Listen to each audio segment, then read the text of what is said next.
He was humiliated in a restaurant for wearing a red MAGA cap, but he remained calm.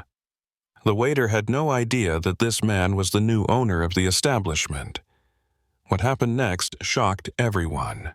Jack Smith, a man in his 50s with sun-kissed skin, neatly trimmed gray hair, and a confident posture, entered a restaurant on one of San Francisco's bustling streets. He wore a fresh blue, long-sleeve shirt, regular jeans, and a red "Make America Great Again" cap that instantly drew attention. Jack calmly surveyed the room, filled with the sounds of chatter and laughter, and chose a table by the window, basking in the sunlight streaming through the glass. As Jack sat down, the waiter, a young man named Eric, caught attention not only for his tousled brown hair, but also for his expression of pure disdain. About 25 years old, dressed in standard restaurant attire with short sleeves, Eric approached Jack's table with the air of someone carrying the weight of an unwanted apology for a customer's mere presence. Tossing the menu onto the table as if throwing down a gauntlet, he coldly remarked, "Hope we have something that suits you." Jack glanced at Eric, raising his eyebrows slightly, but instead of showing any annoyance, a faint smile crossed his face. "I think tea and a burger will do just fine," he replied calmly, as if unfazed by the snark. Eric rolled his eyes with barely concealed contempt, spun around, and stormed off. By the time he reached the kitchen, his irritation had reached its peak. He slammed the refrigerator door shut, muttering under his breath, "How do people like that even dare to show up in places like this? Think their little hat makes them untouchable?" Meanwhile, the restaurant buzzed with energy. A few patrons nearby exchanged hushed whispers, nodding in Jack's direction. Someone had already pulled out their phone, recording his reaction to the waiter's hostility. Jack, seemingly oblivious to the growing stir, adjusted his cap, opened the menu, and flipped through it leisurely, occasionally glancing out the window. His composure only stoked Eric's anger. To Eric, the very presence of a man wearing a MAGA cap was a provocation. What, now people like him think they can just come here and feel welcome?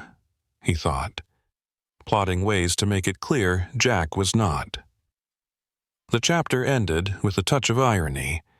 As Eric walked past Jack's table carrying someone else's order, he accidentally dropped a fork. Noticing this, Jack smiled and remarked, "Don't worry, happens to everyone sometimes." The room erupted into subdued chuckles, while Eric, blushing with anger, rushed off, already scheming his next move. Eric approached Jack's table, tray in hand, trying to mask the boiling anger within, though his smile was as genuine as the plastic flowers on the counter. Setting down the plate with a burger and a cup of tea, he leaned in closer and sneered sarcastically, "Here's your magnificent burger, sir. Hope it's as great as your views." The room came alive with murmurs and chuckles. Some patrons nodded approvingly at Eric's jab, while others discreetly filmed the interaction on their phones. Jack, however, simply looked up at Eric, raising an eyebrow and offering a serene smile. "Thanks for the care," he said, as if ignoring the insult entirely. "Nice to see good manners still exist." Eric froze momentarily, his face reddening and his fists clenching. Jack's calm response felt like a slap in the face. Eric retreated to the kitchen, attempting to mask his growing rage. He felt as though Jack had seized the upper hand, but resolved to ensure he delivered the final blow. Grabbing a dirty plate smeared with leftover sauce, Eric slathered it generously with condiments, making it appear as though he was carrying an order. Approaching Jack's table, he accidentally let the plate slip from his hands. It hit the floor with a loud clatter, splashing sauce and bits of food onto Jack's shoes and jeans. "Oh, my bad. Dropped it by accident. Happens, you know," Eric said, struggling to suppress a smug grin. The room gasped audibly, and phones went up again, capturing every detail. Jack slowly rose to his feet, maintaining his unshakable composure. Pulling a napkin from the table, he calmly wiped his pants, treating the incident as a minor inconvenience. "It happens," he replied evenly, meeting Eric's gaze. "But things tend to go better when people know how to manage their emotions." The restaurant buzzed with whispers. Someone at a nearby table chuckled audibly, while others shook their heads in Eric's direction. The young waiter suddenly realized that the tide was turning against him. Instead of humiliating Jack, he had inadvertently drawn the crowd's disapproval onto himself. Eric tried to act as though he was unaffected, but his trembling hands betrayed him as he cleaned up the mess. The patrons were now openly discussing his behavior, and he could feel their judgment bearing down on him. What he had envisioned as a moment of triumph was quickly spiraling into an embarrassing defeat. A few minutes later, the restaurant's manager, Sarah, strode into the dining area with an air of authority. A woman in her 40s with dark hair neatly tied in a bun, her sharp, professional appearance in a crisp white blouse and black slacks contrasted with the concern etched on her face. She had been informed of the brewing conflict and wasted no time stepping in to address it. She approached Jack, who remained seated calmly at his table, as if nothing out of the ordinary had happened. Speaking in a polite yet firm tone, she said, "Sir, I sincerely apologize for this incident. Rest assured, we will handle the situation appropriately." Jack looked up at her with a kind, untroubled expression, his demeanor unshaken. "Don't worry, ma'am. Your establishment is wonderful. The issue doesn't lie with the restaurant," he said, pausing briefly before shifting his gaze toward Eric, who stood nearby with a forced smile plastered on his face. Eric stiffened, his unease palpable, as he realized the conversation was heading in a direction that could spell trouble for him. Jack's voice took on a measured, almost disarming tone as he continued. "However, I may need to reconsider some staffing decisions."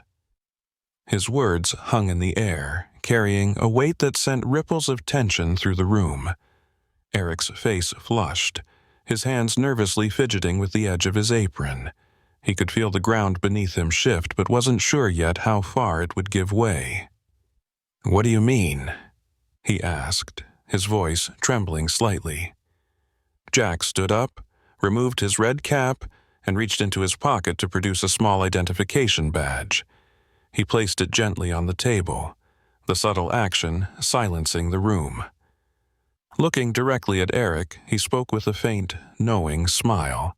"Well, you see, I'm Jack Smith, the new owner of this restaurant. I decided to stop by today to see how things are running." The restaurant collectively froze. Patrons who had been recording the scene gasped audibly, while others who had merely observed now leaned in, captivated. Sarah's expression shifted from confusion to wide-eyed shock, her gaze darting between Jack and Eric as the gravity of the revelation sank in. Eric's face drained of color, his earlier confidence dissolving into panic.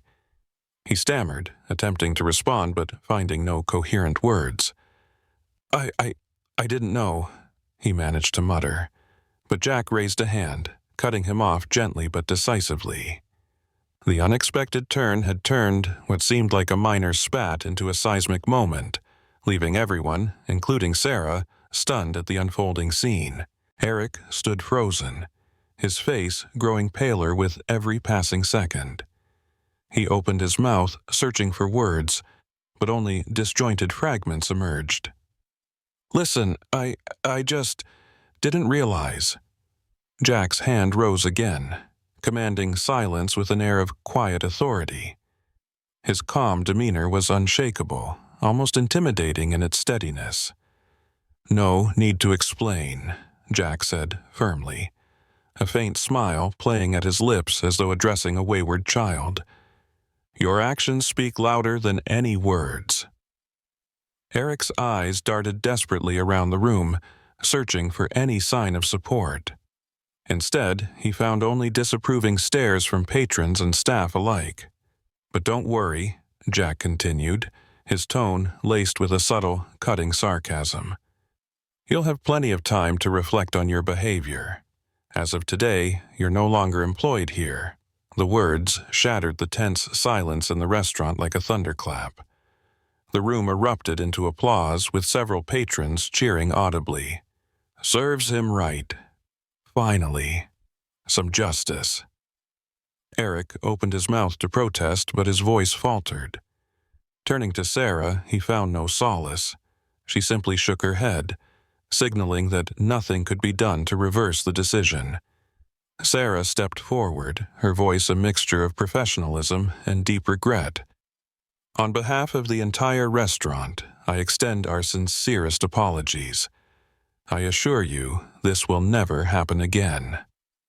Jack nodded, his kind yet resolute gaze meeting hers.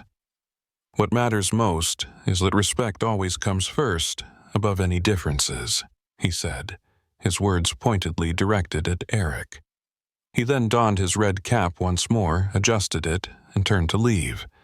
As he walked past the tables, patrons stood and applauded, their admiration evident. Some recorded his departure on their phones, while others shouted words of encouragement. You're a class act, Jack. Way to show 'em how it's done. Outside, Jack paused briefly, casting one final glance at the restaurant, where Eric stood in stunned silence, his expression a mixture of shame and disbelief. Later that evening, at home, Jack checked his phone and saw clips of the incident spreading rapidly under the hashtag #MAGA dignity. The videos featured his calm words. Respect isn't tied to the color of your cap. The comments were overwhelmingly positive. That's how you handle hate. With grace and strength. True dignity in action. This man just taught a masterclass in handling prejudice. Jack smiled softly. He hadn't sought fame or recognition, but he knew the message he'd sent was an important one. Dignity and respect will always triumph over bias.